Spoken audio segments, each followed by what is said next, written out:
최근 인터넷 뉴스를 보니까 샤이니, 종현 이렇게 나왔는데, 샤이니가 그룹인가 봐요. 네. 한 그 아이돌 가수가 자살했다는 뉴스가 이렇게 나왔습니다. 누나에게 보낸 마지막 유서에서 그동안 참 힘들었다, 그런 내용, 우울이 나를 집어삼켰다, 그렇게 하는 그런 내용이 이렇게 눈에 띄입니다. 현대인에게 많은 이 우울증 참 심각한 병입니다. 이 나라 뉴질랜드도 그 자살률이 굉장히 높은데 우울증이 그 원인의 높은 부분을 차지하고 있습니다. 크리스찬 중에도 우울증으로 고통하는 분들을 많이 봅니다. 우울증은 이렇게 의학적으로 보면 뇌의 신경 전달 물질인 도파민이라는 것이 부족할 때 나타난다, 이렇게 얘기를 합니다. 그래서 약물 치료를 하면 이게 많이 올리는데, 이거 좀 어떻게 잡아주실 수 없나요? 약물 치료를 하면 많은 도움이 된다고 합니다. 무조건 정신적이다, 영적이다 이렇게 해서 하면 오히려 악화되는 그런 경우들이 많다고 합니다. 믿음으로 이겨라든지 힘내라든지. 지금 괜찮네요? 혀는 잘 열립니까? 그럼 좋습니다. 그런 말은 우울증을 앓는 부분들에게는 힘이 되는 것이 아니라 치명적인 독이 된다고 합니다. 그러니까 뭐라고 말하는 것도 참 조심스럽고 옆에서 잘 들어주는 게 하나의 방법이기도 합니다. 제가 이제 설교 시간에 우울증에 대해서 잠깐 한번 언급한 적이 있습니다. 크라이처치 있을 때에. 우울증이 주요 내용이 아니었고, 웃음이 건강에 미치는 좋은 영향에 대해서 얘기를 하는 그런 거였습니다. 웃으면 엔돌핀이라는 이 호르몬이 많이 분비되고, 엔돌핀이 많이 분비되면 이 도파민이라는 이 신경전달 물질이 활성화된다라고 하는 그런 것을 보았습니다. 전에 이제 우리 성도님 중에 한 분이 토박이 중독이 돼가지고 계속 이제 카지노를 가는데 한번 모시러 갔습니다. 모시러 좀 속되게 표현하면 잡으러 갔습니다. 그래서 잡으러 갔는데 가서 카지노에서 그분을 뵀는데, 그분은 평소에 얼굴이 시커멓고 좀 이렇게 어두운 안색, 그리고 우울한 그런 느낌이었는데 카지노에서 본 그분은 단분이었어요. 얼굴에서 완전히 광채가 나요. 환하게 웃으면서 확 신나게 열중이 했는데 진짜 얼굴 피부 색깔이 다르더라고요. 이게 자기가 좋아하는 이걸 하면 도파민이 많이 생긴다는 거예요. 그래서 너무너무 행복하고 흥분이 되고 좋다고 합니다. 그래서 안 좋은 줄 알면서 그 중독에서 벗어나기가 어려운 거예요. 너무너무 그게 좋기 때문에. 그런 걸 이제 얘기를 하면서, 웃으면 엔돌핀이 많이 나오고 또 도파민이 활성화되기 때문에 우울증에 좋답니다. 많이 웃으세요. 이제 그런 내용이었는데, 그 자리에 우울증을 앓는 자매가 있었어요. 그 자매가 그 이야기 듣고 굉장히 힘이 들라고 했습니다. 저한테 말하자면 붕괴했습니다. 그렇게 무책임하게 말할 수 있냐. 그리고 웃으면 낫는다, 그런 식으로 해가지고, 그러면 우울증에 빠지는 사람들은 다 뭐냐, 이런 거죠. 그런 식으로 해결이 안 된다는 거죠.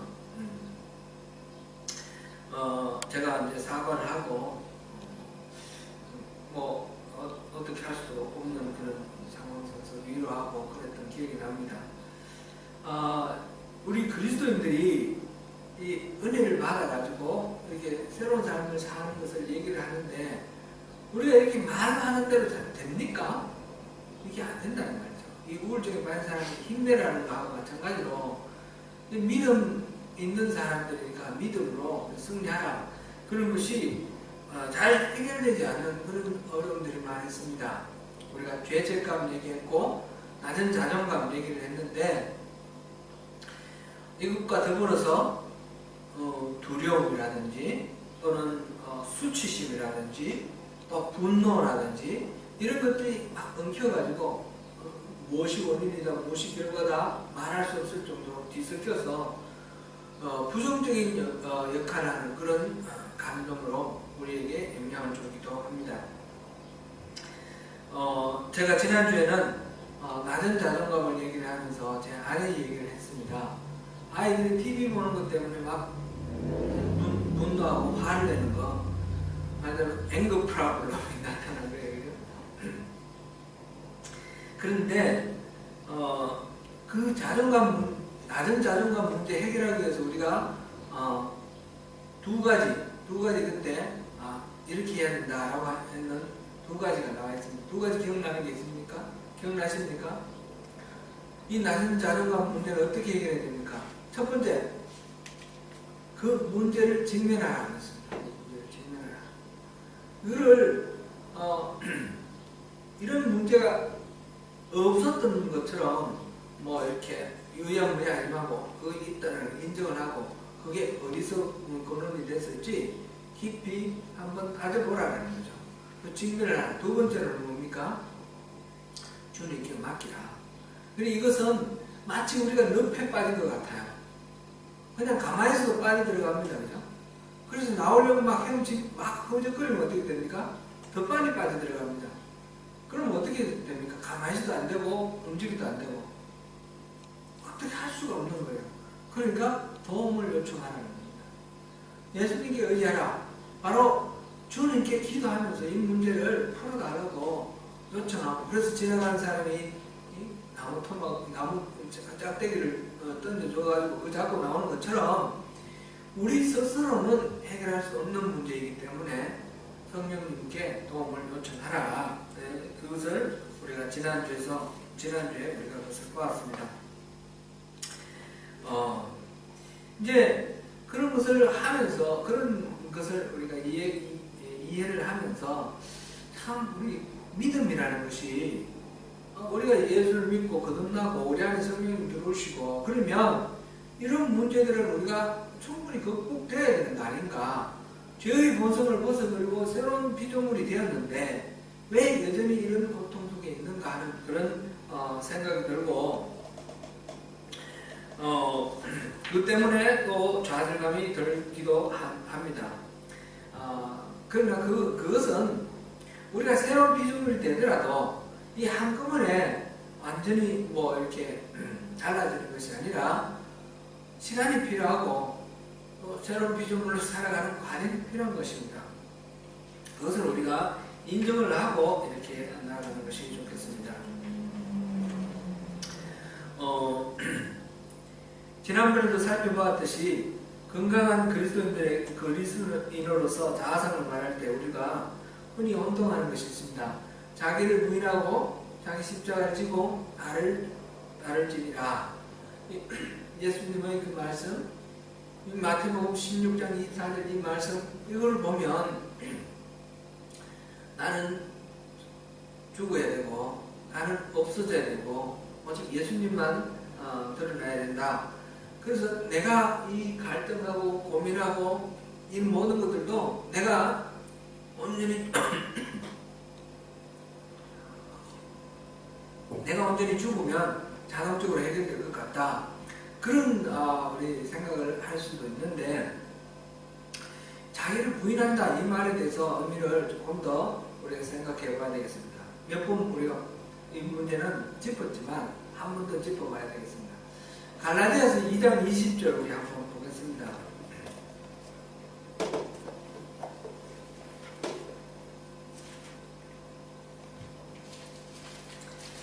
갈라디아서 2장 20절.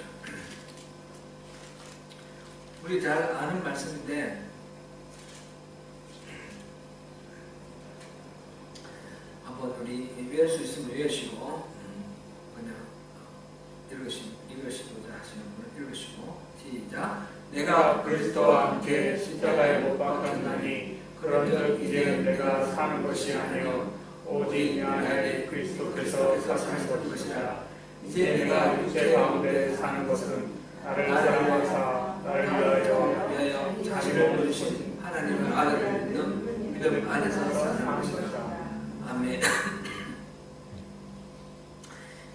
문장에 내 나라는 말이 몇 번 있는가 한번 세어보세요. 이것은 나는 죽고 오직 내 안에 그리스도께서 사신다. 그 말씀을 우리가 이해하고 있는 이 말씀인데, 이 속에 나가 몇 번 있어요? 나, 네. 한글로는 보니까 6번 나오고, 영어로 보니까 I, me가 7번이 나와요. 그죠? 결국 이 내가 죽고 내 안에 그리스도로 사시는 것은 내가 의미 있기 위해서 그렇다는 것입니다. 마태복음 16장 다시 보겠습니다. 마태복음 16장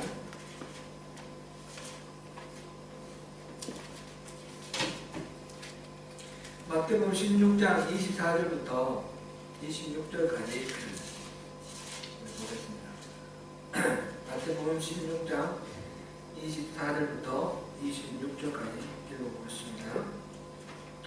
시작. 이에 예수께서 제자들에게 이르시되 누구든지 나를 따라오려거든 자기를 부인하고 자기 십자가를 지고 나를 따를 것이니라. 누구든지 제 목숨을 구원하고자 하면 잃을 것이요 누구든지 자기를 위하여 제 목숨을 잃으면 찾으리라. 사람이 만일 온 천하를 얻고도 제 목숨을 잃으면 무엇이 유익하리요? 사람이 무엇을 주고 제 목숨과 바꾸겠느냐? 아멘. 자기를 부인하고 자기 십자가를 지라. 십자가를 지라는 건 죽으라는 말이에요. 그죠? 그런데 그 이유가 뭡니까? 제 목숨을 구원하고자 하면 잃을 것이고 제 목숨을 잃으면 찾으리라. 우천하를 다 얻고도 제 목숨을 잃으면 무슨 소용이 있겠느냐? 중요한 건 뭐예요? 제 목숨입니다. 그죠? 목숨이 중요하기 때문에 그 목숨을 잃지 않기 위해서 자기를 부인하고 자기 십자가를 지라는 거예요. 참된 목숨을, 참된 생명을 얻기 위해서 우리가 자기를 부인하고 자기 십자가를 지라라는 것입니다. 자기 부인을 하고 십자가를 지는 이유가 바로 진정한 자기 생명 때문입니다. 그러므로 이 자기 부인이라는 것은 자기가 아무 가치 없다, 자기는 의미 없다 이런 의미가 아니고 자기의 의지를 부정하고 죄된 본성인 자기의 의지 그거를 부인을 하고 자기의 영광을 구하려는 자기의 의로 뭔가를 이루고자 하는 이런 그릇된 자기를 내버리라는 것입니다. 자기를 십자가에 못 박는다는 것은 우리의 육신적이고 자기 영광을 구하는 이 자아를 포기를 하라라는 것입니다. 오히려 그리스도와 함께 십자가에 못 박히고 그리스도의 부활과 함께 참된 생명으로 부활한 그런 새로운 피조물로 우리가 살아라 그런 말씀입니다. 죄책감의 경우나 자존감의 경우나 두려움이나 수치심 여러가지 은혜를 가로막는 이 감정들을 해결하기 위해서 우리가 어떻게 해야 되는가? 자기를 부인하는 것이 필요한데 그것은 자기를 무가치하게 여기거나 그런 것이 아니라 참으로 자기를 소중히 여기라는 것을 전제로 하고 있다는 것입니다. 내 이웃을 내 몸과 같이 사랑하라. 이 말씀은 무슨 말씀인가요? 성경에서 나오는 여러 가지 말씀들을 통해서 하나님 기본적으로 우리를 사랑하시는 거예요. 그래서 우리 자신을 사랑하기를 원하는 것입니다. 우리는 하나님의 형상대로 지어진 존재고 우리는 가치로운 존재라는 것을 하나님이 전제로 하시고 그리고 그 가치로운 존재를 찾고 유지하고 보존하기 위해서 그릇된 자아, 거짓된 자아를 버리라는 것입니다. 이런 잘못된 감정들도 마찬가지로 해결을 하기 위해서는 참으로 자기를 소중히 여기는 것으로 그 문제들을 해결해야 됩니다. 그래서 이 잘못된 감정들을 해결하기 위한 방법을 기본적으로 두 가지로 이렇게 말할 수가 있습니다. 첫 번째는 자기를 용서하라. 자기를 용서하라. 두 번째로는 자기를 용서함으로 그 다음에 이어지는 것이고 그 다음에 이 모든 감정으로부터 이 감정에 얽매이지 말라 이렇게 이야기할 수 있습니다. 이 얽매이지 않는 방법도 이것도 생각해야 되겠죠. 먼저 필요한 것은 자기 용서라는 겁니다. 자기를 용서하라는 것입니다. 많은 그리스도인들이 계속해서 반복되는 이 자기 경멸적인 모습 때문에 많은 괴로움을 당합니다. 도덕적인 약점, 결함, 부족함, 그것 때문에 자기 자신을 용서하지 못하는 것입니다. 회개하고 돌아섰는데 똑같은 죄를 다시 범합니다. 그런 자신을 보면서 너무 한두 번은 좀 이렇게 넘어가는데 그 다음에 계속해서 그러다 보면 자포자기 하게 되고 회개조차도 안 하는 그런 식으로 될 수도 있습니다. 예수님께서 십자가로 죄를 해결을 하셨는데 그 해결은 과거에 지은 나의 죄뿐만 아니라 현재의 나뿐만 아니라 미래의 나까지도 다 대속하셨습니다. 그러니까 뻔뻔스럽게 죄를 지어도 좋다 그런 뜻은 아니고요. 그러니까 이 죄에 대해서 우리가 계속 죄책감에 매여 있고 그렇게 하나님의 은혜로 나가지 못하고 그렇게 전전긍긍해서는 안 된다는 그런 이야기입니다. 이제 교리적으로 생각해 보면 죄와 우리와의 관계는 말하자면 단계가 있습니다. 단계가. 맨 처음 우리가 예수를 영접함으로 우리가 의롭다함을 얻잖아요. 의롭다함을 얻는다라는 것은 우리가 죄가 있음에도 불구하고 이 죄에 대해서 하나님은 눈 감으시고 죄 없다, 의롭다 하는 하나님이 용서해 주셨다라는 그런 것으로 우리 죄가 없다라고 선언해 주시는 거예요. 그거를 이제 칭의 또는 의인화, 의롭다고 인정하는 것, 의인 이렇게도 말합니다. 칭의, 의롭다고 일컬어준다 그렇게 말하고요. 이 칭의와 의인의 경우에는 말하자면 죄에 대한 책임을 면제해 주는 겁니다. 죄책으로부터 자유해 주는 겁니다. 책임. 우리 죄를 저질렀으면 벌을 받아야 되잖아요. 우리는 모든 죄에 대해서 벌을 받아야 되는데 그 벌은 사망입니다. 사망. 우리는 영원한 생명을 누리지 못하는 그런 사망의 그 죄, 사형선고를 받았는데 예수를 영접함으로 우리 죄가 용서를 받고 우리를 의롭다라고 인정받으면서 죄의 책임으로부터 면제를 받게 되는 겁니다. 그러나 아직까지도 우리는 죄의 책임을 면제받았지만 죄의 세력이 여전히 우리를 지배하고 있습니다. 죄의 세력이 지배하고 있습니다. 그 다음에 우리가 살아가면서 계속해서 이 죄와 싸우는 겁니다. 싸울 때 성령의 그 도우심을 받아서 이 죄를 이겨내는 과정, 이것이 바로 성화의 과정입니다. 성화의 과정. 우리가 살아있는 동안 예수님 오실 때까지 우리는 계속해서 이 성화의 과정을 살아갈 겁니다. 죄와 싸우면서 처음에는 많이 지다가 점점 우리가 거룩함으로 예수님을 닮아감으로 우리 안에 성령의 열매를 맺어가면서 우리가 점점 성률을 높여갈 겁니다. 그러나 완전히 이룰 수는 없습니다. 영혼이 완전히 이룰 수 없는 그런 상황 속에서 죄의 지배 속에서 우리가 싸워나가는 그런 과정에서 죄의 지배로부터 점차 자유로워지는 겁니다. 칭의는 죄의 책임으로부터 자유로워지는 거고 성화는 죄의 세력으로부터 자유로워지는 겁니다.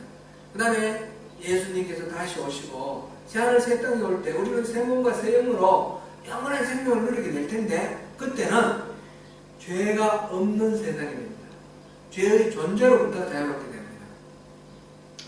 이제 그렇게 우리 이런 교리적으로 따져보면 이런 단계로 이렇게 나아가는데 우리가 지금 현재 살아가고 있는 이 세상, 우리의 삶은, 그리스도인의 삶은 성화의 과정, 죄와 싸우는 과정, 죄의 세력으로부터 자유를 얻어가는 그런 과정 속에 있습니다.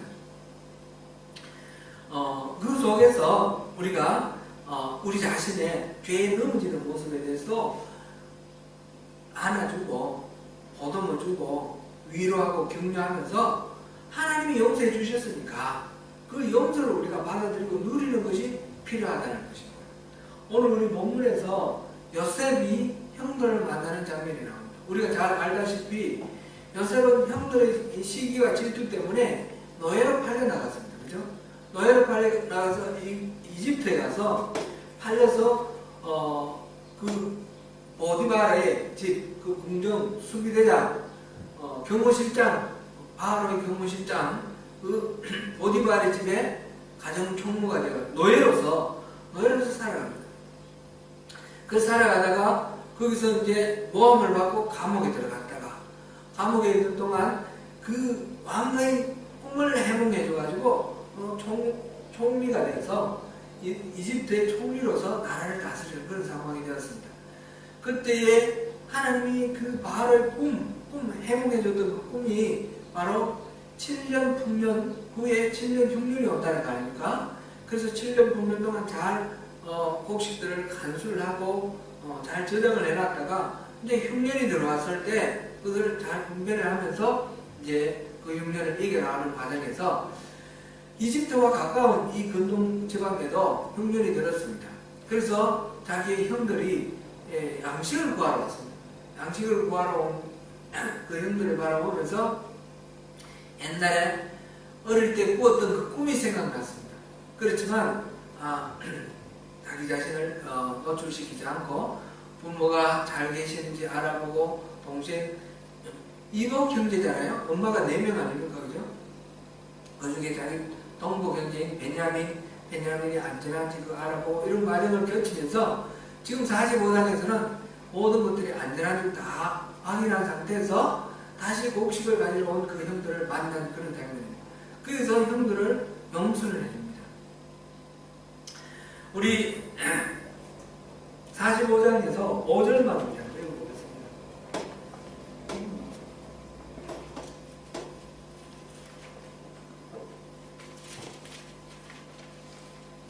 5절만 읽어보겠습니다.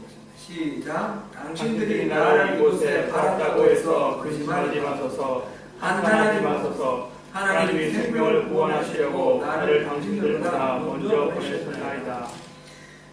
아멘. 요셉은 이 바로의 꿈을 해몽해주면서 7년 풍년, 7년 흉년이 온다는 걸 이거는 하나님의 계획이라는 걸 알았습니다. 그렇죠? 그런데 그때 어릴 때 꿨던 그 꿈, 형들과 부모가 자기 앞에 엎드려 절하는 그 꿈이 생각났고, 말하자면 이 모든 일들은 하나님 계획 속에 이루어진다는 것을 깨달아 알게 되었습니다. 그래서 하나님의 계획 속에서 내가 팔려왔구나, 내가 노예로 팔려왔구나, 그걸 알고 형들을 위로하는 것입니다. 하나님이 나를 먼저, 형들이 나를 팔았던 것은 그 사실 팩트는 변화되는 게 없습니다. 그대로 맞습니다. 형들이 자기를 시기를 해서 미워해서 팔았던 건 맞지만, 그러나 그 형들의 그릇된 의도조차도 하나님이 활용을 하신 것이죠. 그래서 생명을 구원하려고 나를 먼저 보내셨다라는 걸 알게 되죠. 자기 가족들, 아버지와 그 형제들과 조카들과 이 가족들이 결국 자기가 이제 살릴 수 있는 그런 것이 되었다는 것을 알게 되고, 우리는 성경을 통해서 더 확실하게 아는 것은 바로 이것이 이스라엘 민족을 살리기 위한 하나님의 계획 아니었습니까? 하나님 나라를 이 땅에 실현해 보이려고 하나님께서 샘플로 선택하셨던 이스라엘 민족을 살리시려고 그렇게 요셉을 보내셨다는 것을 알게 됩니다. 요셉은 그러니까 형들과의 감정이라든지 기분이라든지 이런 거는 전혀 의미 중요하지 않다는 것을 알게 됩니다. 이 모든 것들이 하나님 계획이었고 그 속에 형들의 그 악한 의도가 쓰였고 나는 여기 와 있고 그렇게 받아들입니다. 그래서 형들을 완전하게 용서했습니다. 그런데 형들은 그 요셉 동생의 그 용서를 완전하게 받았습니까? 받아 누리지 못했습니다. 그들은 겉으로는 표가 안 나는데 50장 한번 보겠습니다. 이제 아버지 야곱이 죽고 난 뒤에 이때까지는 아버지 때문에 우리를 살려줬지만 아버지가 죽었으니까 이제 이 요셉이 우리에게 보복하지 않을까, 이렇게 형들이 걱정을 합니다. 그러면서 사람을 보내서 아버지가 돌아가시기 전에 용서해 주라고 그렇게 유언했다. 아마 이건 거짓말일 겁니다. 그런 식으로 이제 요셉에게 자기의 목숨을 구걸합니다. 이거는 마태복음 45장에서 요셉이 용서해 주었던 것을 전혀 그 용서로 받아들이지 못했다는 것으로 우리가 이해할 수 있습니다. 요셉은 이미 용서했지만 형들은 아직도 그 요셉의 용서를 온전히 받아들이지 못하고 두려워하고 있는 것입니다. 마태복음 18장 24절 34절 사이에 보면 예수님의 그 비유, 이거는 지금 읽어보지는 않겠습니다. 1만 달란트 빚진 사람이 있었는데 주인이 회개를 하고 1만 달란트 갚으라 그러니까 갚을 수 없습니다. 유예해 달라고 그렇게 요청을 했습니다. 근데 주인이 그를 불쌍히 여겨서 돌려보내면서 그 빚을 탕감했습니다. 그랬는데 이 사람이 나가면서 자기에게 100데나리온 빚진 자 그 친구를 빨리 빚을 갚아라. 그래서 빚을 못 갚는다고 멱살을 잡고 그를 감옥에 집어넣었습니다. 1만 달란트는 어마어마한 그런 액수입니다. 그래서 이거는 도저히 스스로 갚을 수 없는 그런 액수를 예수님께서 비례를 했고요. 100데나리온은 작은 그런 금액입니다. 얼마든지 우리가 갚을 수 있는 겁니다.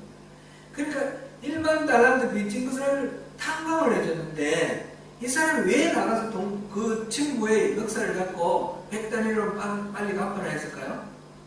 탕감받은 것을 온전하게 누리지 못한 겁니다.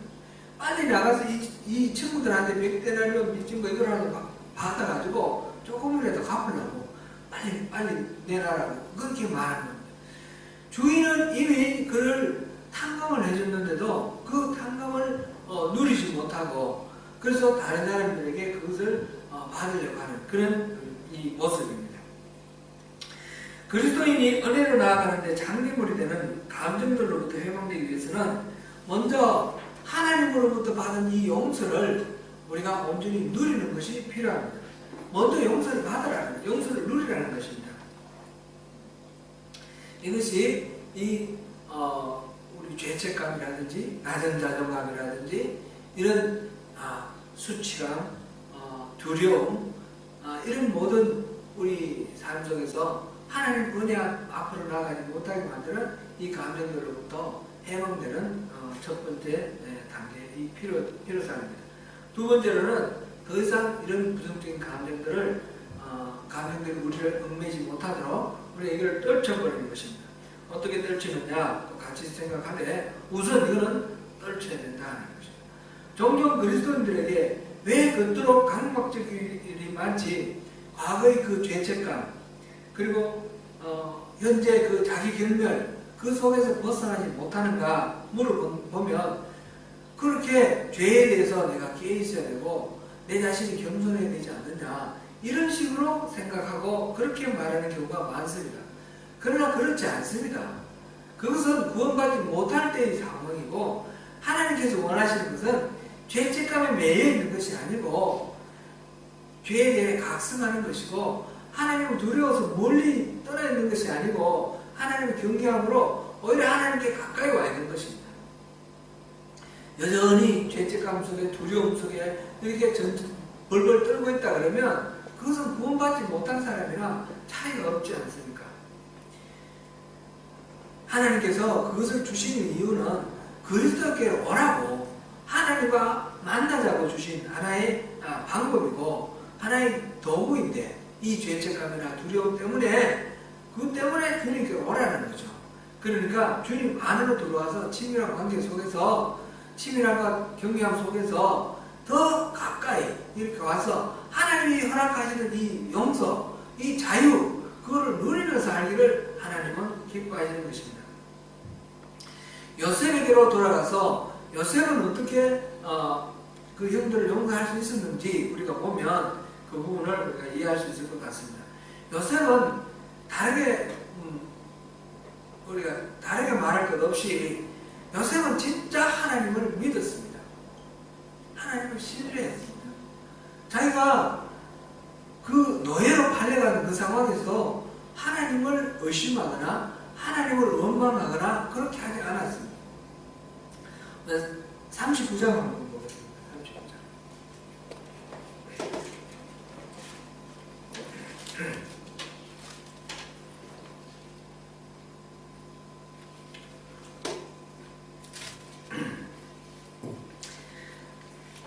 2절 3절 한번 읽어봅니다. 시작.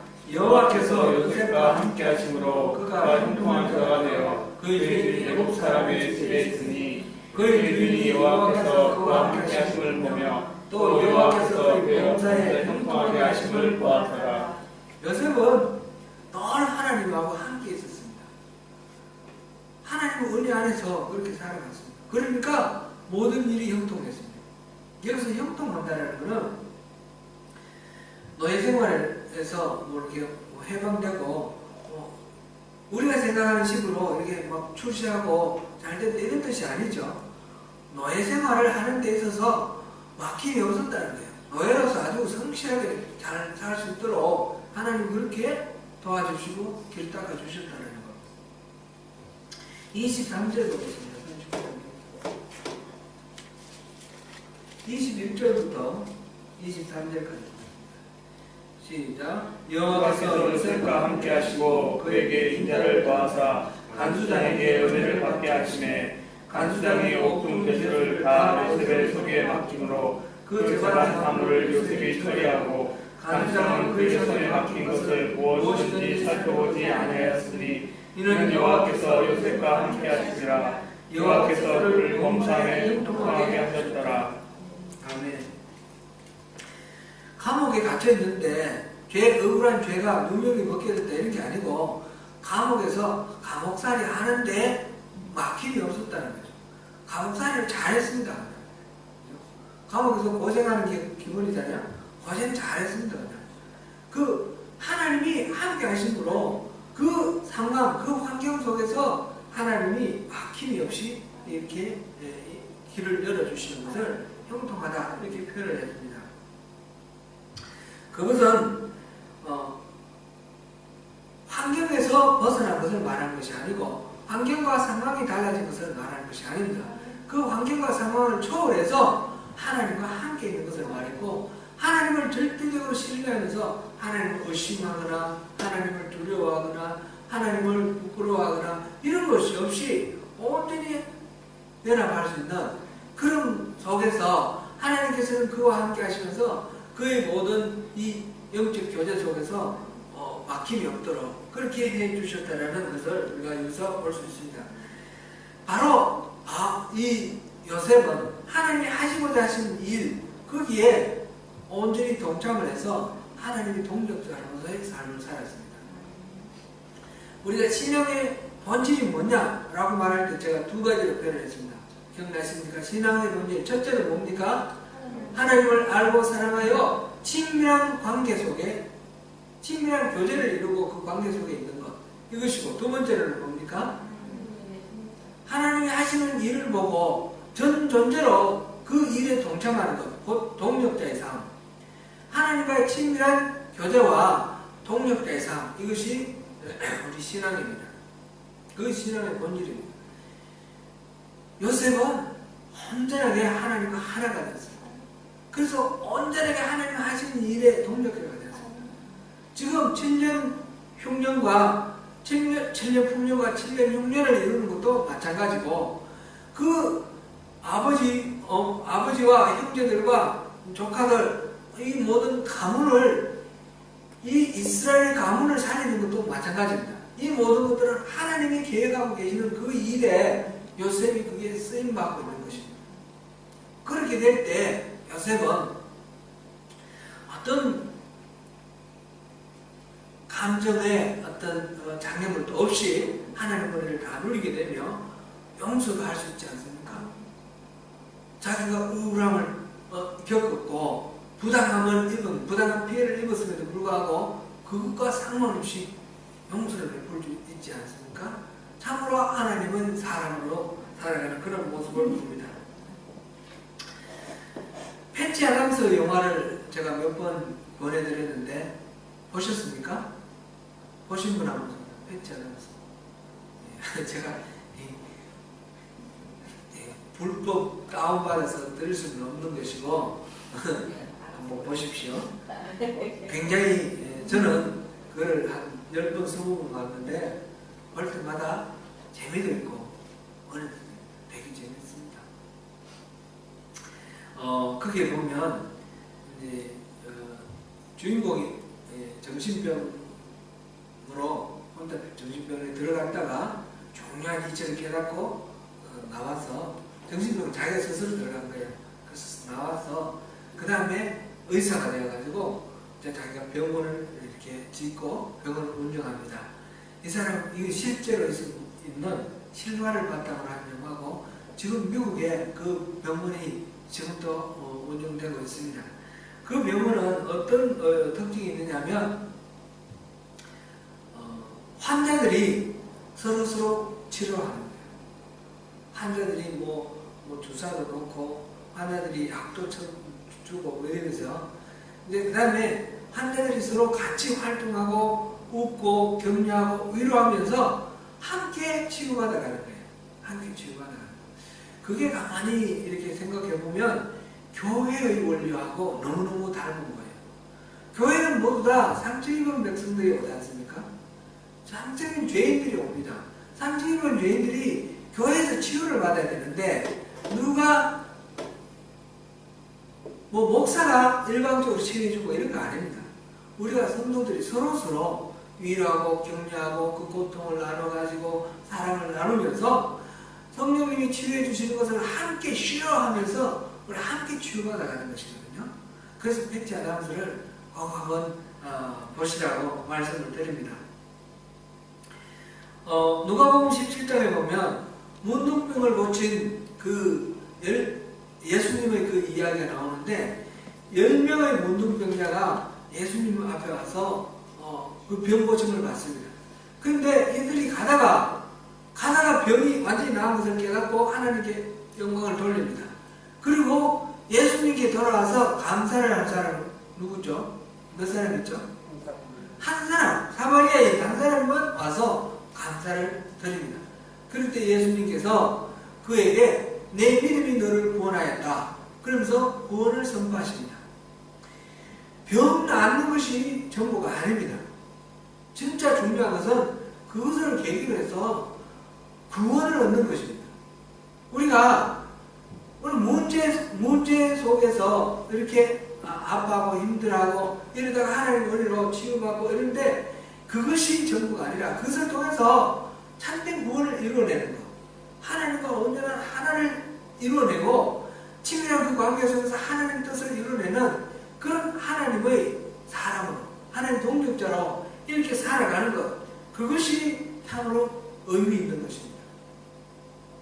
어떻게 해서 이 10명의 환자 가운데 한 명이 그 구원을 이루었습니까? 감사함으로 이루었습니다. 감사함이 구원을 이루고 감사함이 눈에 보이지 않는 눈에 가려져 보이지 않는 것들을 보게 하십니다. 감사는 어떨 때 가능합니까? 우리가 현재 우리에게 우리의 삶 속에 현재 하나님이 일하시는 것을 우리가 볼 때에 감사하게 됩니다. 과거의 아픔이나 상처나 이런 것들에 얽매이지 아니하고 우리가 이제 어릴 때에 입은 상처 이런 것을 보는데 그것을 통해서 우리가 원망하고 예를 들면 부모가 이제 억압적으로 양육했다든지 뭐 해서 내 삶이 어그러지고 내 성격이 기질이나 성격이 이렇게 왜곡되고 이것 때문에 내 마음에 이런 고통이 있구나 이걸 깨닫고 부모를 원망하라 이런 뜻이 아닙니다. 그런 걸 직면을 함으로써 문제의 원인이 무엇인지를 알고 우리 후대에 그런 문제가 전가되지 않도록 우리가 치유받아야 되고 우리가 해결받아야 되는 그런 절박함으로 우리가 그 문제를 다뤄야 되며 그 모든 것들을 통해서 우리에게 하나님의 그 은혜와 사랑을 전해주시고 우리 부모님에게 대해서는 우리가 감사하는 거예요. 감사함으로 우리가 현재 누리게 되는 이 모든 문제들을 해결하게 되고 그것을 풀게 되고 온전한 구원을 이루어가는 것입니다. 사랑하는 성도 여러분, 우리의 감정도 주님의 것입니다. 우리 주님께 주권을 돌려드리고 감정도 내 감정대로가 아니라 주님의 감정, 주님이 다스리시고 통치하시는 그 주님의 권한 속에 있는 그런 감정으로 우리가 나아갈 때에 우리가 승리할 수가 있습니다. 그것은 하나님의 용서를 하나님이 이미 용서해 주신 것을 온전히 누릴 때 가능합니다. 내 안에 여전히 문제가 있고 여전히 쉽게 넘어지고 여전히 죄가 있지만 그 문제들을 이미 용서하시고 그 죄의 세력으로부터 점차 지금 해방시켜 나가시는 성화의 과정에서 열매를 맺어가시는 우리 주님의 그 신실하심에 우리가 신뢰를 하고 그 주님을 믿고 나갈 때에 주님께서 우리를 온전하게 구원하실 것입니다. 모든 은혜에 뛰어나신 그 주님의 은혜로 우리가 풍성한 우리 매일매일의 삶을 되시기를 축원합니다. 아멘.